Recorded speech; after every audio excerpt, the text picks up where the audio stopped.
네. 이 경산이라는 지명이 생기기 전까지는 좀 전에 말씀하셨지만 압독국이라는 고대 국가로 경산이 있었습니다. 네. 압독국에서부터 경산까지 이렇게 지명이 변하기까지 어떤 과정이 있었을까요? 네. 그 뭐 상당히 재미있는 이야기도 많이 있습니다. 그 압도국은 그 동상 역사를 보면은 기원전 108년경에 그 위만조선이 형성되어 있을 때, 그때 뭐 우고강 때 한강 그 이남을 중심으로 해서 78개의 적은 소국이 있었다. 이른바 이제 사만시대의 사만의 권력 속에 78개의 적은 소국이 있었는데, 이 소국의 구성이 호남지방의 섬진강과 영남지방의 낙동강을 이렇게 갈라서 이제 만진한 변한 이렇게 있었는데, 네.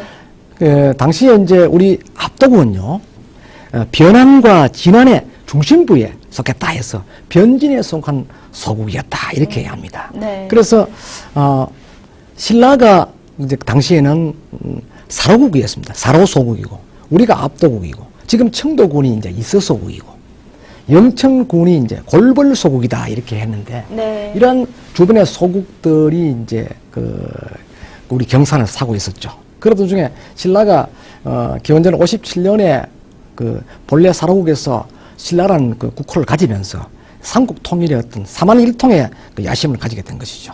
그래서 이제 가장 가까웠던 우리 압도국과의 동반관계를 맺기 위해서 5대 파사왕 때 서기 102년에 결국 이제 압도국과 동반관계로서 친교를 이루게 됐던 것입니다. 네. 그렇게 하였던 것이 이제 결국은 신라와 한 국가가 되어버렸죠.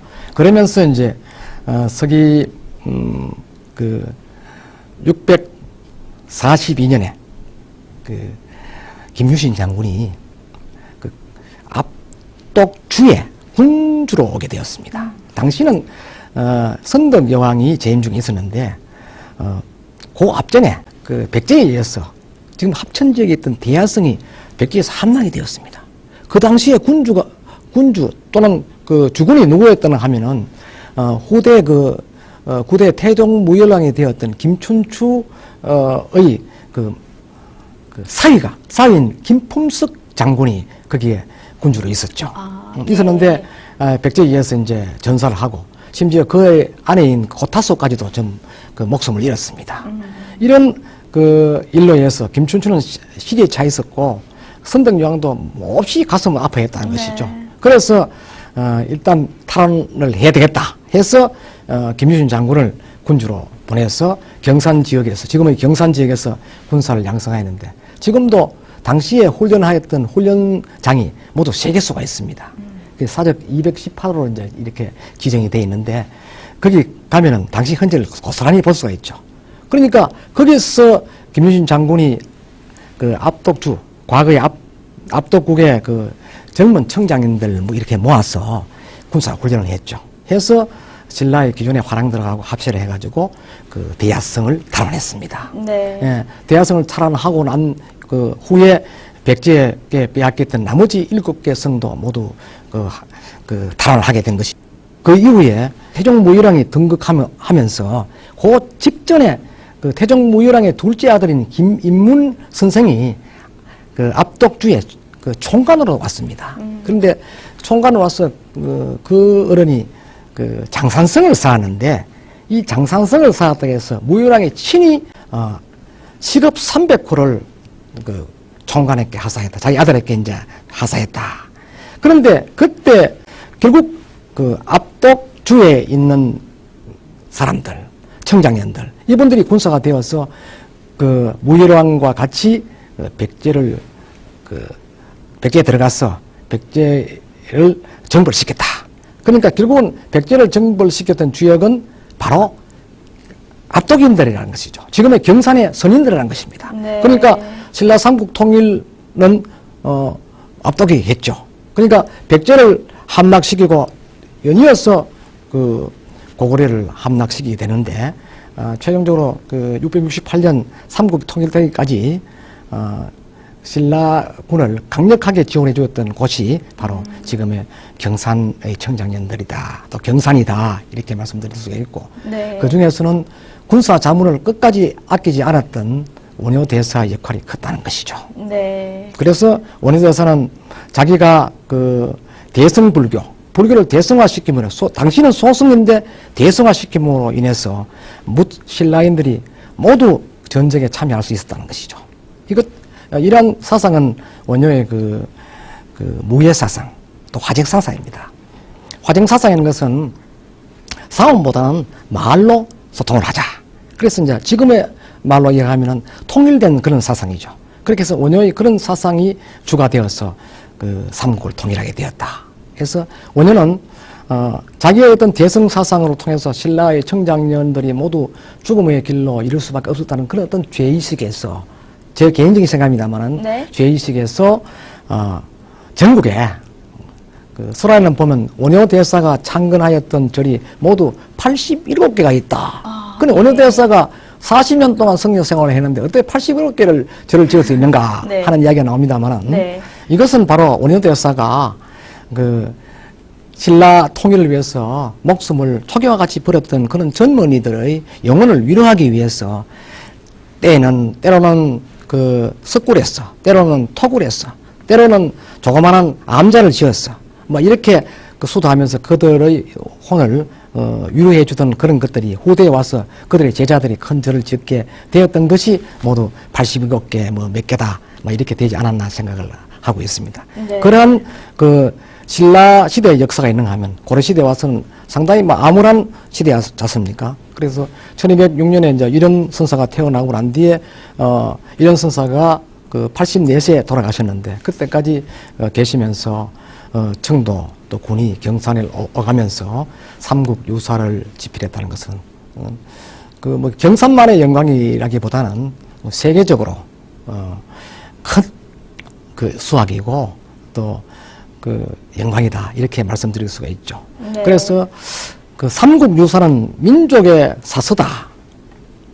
또 이렇게 이야기할 수도 있지만은 그 어떤 측면에서 보면 우리 선임들이 살아오면서 남겼던 소중한 설화다는 것이죠. 이야기. 그들이 살면서 남겨놓았던 그런 정겨운 이야기들이 바로 책으로 만들어지기 때문에 그 어느 역사책보다는 그 정감이 가는 책이다 이렇게 하고 원효 대사나 설총 선생이나 이런 스님이나 모두 합자입니다. 네. 때에 따라서는 뭐 불교 사상가다 이렇게 이야기할 수 있지만 원효 대사는 생전에요.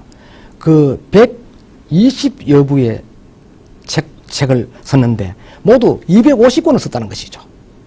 설총은 신문왕 때 왕을 직접 훈도하였던 화엄경이라는 책도 쓰고 또 특히 잘 아시는 이두문을 집대성한 인물로서 오늘의 한글에 바로 못해 설총 선생이 없었더라면 과연 오늘날 우리가 한글을 쓸 수 있을 것인가? 우리가 한문 알고 한글을 읽을 수 있을 것인가? 그런 생각도 하게 됩니다. 네. 네, 이런 선사가 있기 때문에 제가 이 자리에 나와서 경산의 역사가 이렇다, 뭐 어떻다 이런 서 없으면 제가 어떻게 설화를 이야기하고 풍수설화를 어떻게 이야기하고 우리 역사가 이렇다 이야기를 어떻게 할 수 있습니까? 이런 스님에서는 그런요. 고조선 당군의 이야기까지 나옵니다. 당군은 뭡니까? 당군은 인간 중심 사상입니다. 홍익인간이지 않습니까? 그렇죠. 예. 뭐 경산은 지금 홍익인간과 관계해서 삶의 춤이라는 그런 운동도 벌이고 있습니다만 네. 그 삶의 춤도 바로 그 인간 그 본성을 찾는 운동입니다. 그래서 그 인간 중심의 그 사상 이것이 홍익인간 사상이다. 그래서 민족의 일체감을 이런 스님이 그 조성하였지 않습니까? 그러니까 당군이라는 존재를 내세웠다. 그러니까 우리 민족은 하나다. 이렇게 해서 이런 스님의 그 어떤 사상 학문은 참 뛰어났다는 것이죠. 네, 이 경산이라는 이 지명으로 불리기까지의 그 역사적 과정과 함께 또 경산하면 정말 빼놓을 수 없는 정신문화, 네. 그 삼성현에 관한 그런 얘기까지 다양하게 들을 수가 네. 있었는데요. 이렇게 관장님께서 향토 문화에 관심을 가지게 된 계기가 있었을 것 같아요. 지금 너무 많은 얘기들을 해주시고 계시는데요. 예, 어떻게 관심을 가지게 되셨습니까? 근데 우리 스님들이요. 그 본래는 그 고려시대 그 이런 스님이 돌아가시기 전에 네. 까지는 앞에 그저 경산으로 되었다가 또 경주부에 속했다가 대구부에 속했다 왔다 갔다 했습니다. 근데 그 1310년에 와서 이제 왕이 이런 스님의 고향이 어디고 이러니까 그 신하가 경주다 이렇게 얘기한 거죠. 네. 그러니까 왕이 그 충렬왕이 이런 손님이 고향이 어떻게 경주냐. 그래, 조사를 해보라 하니까 신하가 본래는 장산이었었는데 경주부로 속편되었습니다. 이렇게 된 거죠. 근데 우리나라의 최고 가는 국전이 태어난 고장을 어떻게 그 경주로 속편되느냐. 빨리 복현시키라. 이렇게 해서 왕명을 복현시키라고 명령을 했는데 경산 사람들한테 옛날 이름을 하든 새로운 이름을 졌든 간에 빨리 복현시켜주라 했는데 경산 사람이 지명 하나 졌는데 그 무려 7년이나 걸렸습니다. 지금의 경산이란 지명이요. 1317년이죠. 1310년에 왕명을 받고 17년에 경산이라는 지명을 비로소했죠. 그래서 과거에 우리 선인들이 이 경산이라는 지명을 어떻게 이 소중하게 생각했는가 이런 걸 고민하는 과정에서 문득 저도 그래 경산의 역사를 한번 연구해보자. 예. 경산은 도대체 뭐고? 그러면 그 경산에서는 경산이라는 것을 어떻게 고민을 하면서 약 8년 가까이 고민해왔던가. 경산에는 아름다운 산들이 있구나. 그래서 경산에 이때 산을 이렇게 쭉 조사해보니 지금까지 묻혀와 있던 그런 여러 가지의 그 역사적 소산이 남아있더라고요. 그래서 제가 자청해서 지금까지 공직생활하면서 계속 문화 관련 부서만 제가 자문을 해서 근무를 했습니다. 네. 이러면서 하나하나 소양을 익히게 되면서 그 1992년에 네. 마침 그 문화부 그다음에 그 전국문화원연합회 국사편찬위원회에 의해서 합동으로 그 전국 향토 문화 연구 자료 공모가 있었습니다. 네. 그때 제가 삼성연의 그 구전한 삼성연의 현장적 그 연구를 했죠. 해낸 것을 그 논문을 써가냈습니다. 해낸 게 어떻게 뭐 저하고 뜻이 통했는지 당선이 됐어요. 그 당시에 제가 3위로 당선이 됐는데 네. 그때부터 이제 경산을 연구하니까 경산 문화를 공부하니까 내한 덕이 있구나. 그래서 제 아호도 호경입니다. 좋은 호자 경사경자 경산을 예. 좋아한다 이렇게 해서 어느 그 큰 스님이 제한테 니는 경산 공부하니까 호경을 해라 이렇게 해서 지금까지 호경으로 부르고 있는데 그때부터 이제 경산의 산천 뭐 심지어 경산의 돌 하나까지도 제가 돌아다니면서 이렇게 쫙 보면서 기록을 하고 이렇게 했는데 그러면서 지금까지 약 한 10권에 가까운 제가 그 책을 내었습니다. 네. 그 중에 8권은 모두 경산과 관계되는 그런 이야기들을 제가 집대성해서 출판을 했죠. 근데 가장 기쁜 것은 2003년도에 제가 시민회관장으로 있을 때 제가 출판 기념회를 한번 했습니다. 네. 그때 약 한 1000여 명이 이렇게 와서 축하를 해줄 때 참 이것이 바로 경산이 주는 나의 선물이구나. 내가 경산 때문에 이런 참 좋은 선물 그 아름다운 인간으로 이렇게 바뀌어져 가고 있는구나. 그래서 행복함을 느꼈어. 지금까지 계속 저는 뭐 자면서도 경산 문화가 무엇이고 꿈꾸면서도 경산 문화가 있느냐, 경산 문화가 어떤 게 있었는데 그 속에 들어가 보자. 또 어제 외지에 여행하면서도 우리 경산 문화와 어떤 관계가 있나, 차별성은 뭐가 있느냐 이런 걸 생각을 하죠. 하다 보니까 지금까지 이르게 되었습니다. 네. 이 경산에 꼭 필요한 인물이 아닐까 그런 생각이 들고요.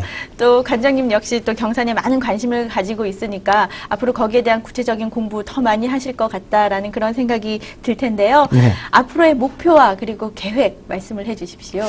지금 저는 경산 지역뿐만 아니고 인근 지역에 여러 개 동묘한 지명이 있습니다. 네. 이 지명을 좀 조사해서 지명의 어떤 표준 매뉴얼을 만들어줄 필요가 있지 않느냐. 예를 들어서 말하면 덕천이다. 전국에 덕천이라는 이름이 여러 개 있는데 그 덕천이라는 지명률을 자세히 조사해보면은요. 지명률은 과거를 이해해주는 거, 현재를 이해해주는 거, 미래를 미리 예측해주는 그런 해석이 들어있습니다. 네. 그래서 그 지명의 표준 매뉴얼을 만들면은 우리 현대에 사는 사람들이 전국을 관광할 때 덕천이라는 이름 나오면 경산의 용성면에 덕천이라는 게 있는데 강원도 횡성군 둔내면에 가니 또 덕천이 있더라. 그러면 이 덕천하고 이 덕천이 하모도 똑같은데 그 지명률의 구성은 어떤 차이가 있는가? 그럼 거의 비슷하거든요. 그래서 쉽게 이해할 수 있는 그런 표준 매뉴얼을 한번 만드는데 내가 남은 정의를 한번 솟아볼까 하는 생각도 있고 또 지금까지 저는 구빙문화를 공부하면서 계속 키워왔던 꿈들이 또 그 시나리오를 한번 써보는 것입니다. 아, 시나리오요? 네. 영화 시나리오. 예, 그렇습니다. 그래서 예. 지금 제가 그 삼성현, 경산의 삼성현의 그 원효설총 일인에 대한 시나리오를 소략해서 하나 써두었습니다. 한 200쪽 분량이 되는데, 뭐 이런 것을 조금 보완하면은 앞으로 우리 삼성현을 영화화시킬 수 있는 그런 그 이제 브랜드화 시켜서, 물론 콘텐츠는 물론 되겠지만 브랜드화 시켜서 상품화 시켜서 그로 인해서 경산 사람들이 덕을 볼 수 있는 그런 것도 한번 만들어 보고 싶은 게 개인적인 소망입니다. 네, 관장님께 그 개인적인 소망 꼭 이루어지길 또 바라고요. 감사합니다. 또 앞으로도 더 많은 시민들이 지역의 역사와 문화에 관해서 관심을 많이 가질 수 있도록 관장님께서 많이 도와주시기 바라겠습니다. 예. 더불어서 또 경산시립박물관이 지역민들과 함께하는 소통의 자리로 더욱더 자리매김할 수 있도록 많은 노력 부탁드리겠습니다. 네. 오늘 열린 초대석에 나와주셔서 고맙습니다. 예, 감사합니다. 오늘 열린 초대석 시간에는 김종국 경산시립박물관장 모셔서 숨겨진 경산의 역사와 그리고 정신문화, 풍수설화 속 입장에서 본 경산 이야기 등 다양한 얘기를 나눠봤습니다. 아는 만큼 보고 느낀다라는 말이 있죠.